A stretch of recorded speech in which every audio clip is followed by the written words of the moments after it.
రాష్ట్ర రాజకీయాల్లో BJP BRS పార్టీలపై అధికార పార్టీ నేతలు తీవ్ర విమర్శలు చేస్తున్నారు. బీజేపీ బస్సు యాత్రపై ప్రభుత్వ విప్ ఆది శ్రీనివాస్ స్పందించారు. బస్సు యాత్ర కాదు, ఢిల్లీ యాత్ర చేయాలంటూ ఎద్దేవా చేశారు. కేంద్రంలోని బీజేపీపై బీఆర్ఎస్ మౌనం పాటిస్తోందని, రెండు పార్టీల మధ్య లోపాయికారి ఒప్పందం ఉందని ఆరోపించారు.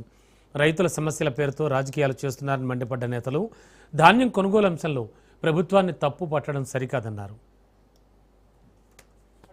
ప్రపంచంలోనే అతిపెద్ద పోరాటంగా మనం చెప్పవచ్చన్నమాట సందర్భం చెప్తూ ఈ నల్ల చట్టాలకు వ్యతిరేకంగా పోరాటం చేసే సందర్భంలో 700 మంది రైతులు బలి తీసుకున్నటువంటి సందర్భం ఈరోజు భారతీయ జనతా పార్టీ నాయకులు మర్చిపోతున్నారన్నమాట సందర్భం చెప్తా ఉన్నాం.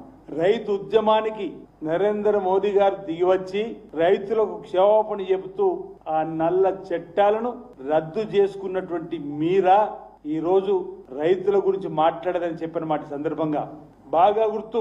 ఉత్తరప్రదేశ్ లో రైతులను తొక్కించి చంపినటువంటి ఘటనలు ఆ రోజు కేంద్ర మంత్రిగా ఉన్నటువంటి వారి ఆధ్వర్యంలో కావలసుకొని దాడి జరిపి అనేక మంది మరణానికి కారణమైనటువంటి వారిపైన చర్యలు తీసుకోవడంలో విఫలమైనటువంటి మీ ఉత్తరప్రదేశ్ లో ఉన్నటువంటి అంశాలు, రైతుల పైకి మంత్రుల కాన్వాయ్, భారతీయ జనతా పార్టీ ప్రభుత్వంలో ఉన్నటువంటి మీరు తెలంగాణ రైతు ప్రయోజనాల కోసం మీరు ఒక్క మాట మాట్లాడినటువంటి సందర్భం చెప్పే ప్రయత్నం చేయమని కోరుతా ఉన్నాం. ముందుగా ఈ 12 సంవత్సరాల్లో రైతులకు రుణమాఫీ చేసిండ్రా?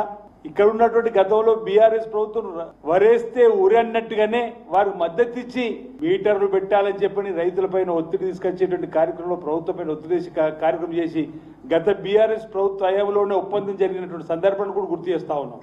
కేంద్రం ఉన్నటువంటి జగిత్యాల జిల్లాలో కేంద్ర ప్రభుత్వ విధానాలకు వ్యతిరేకంగా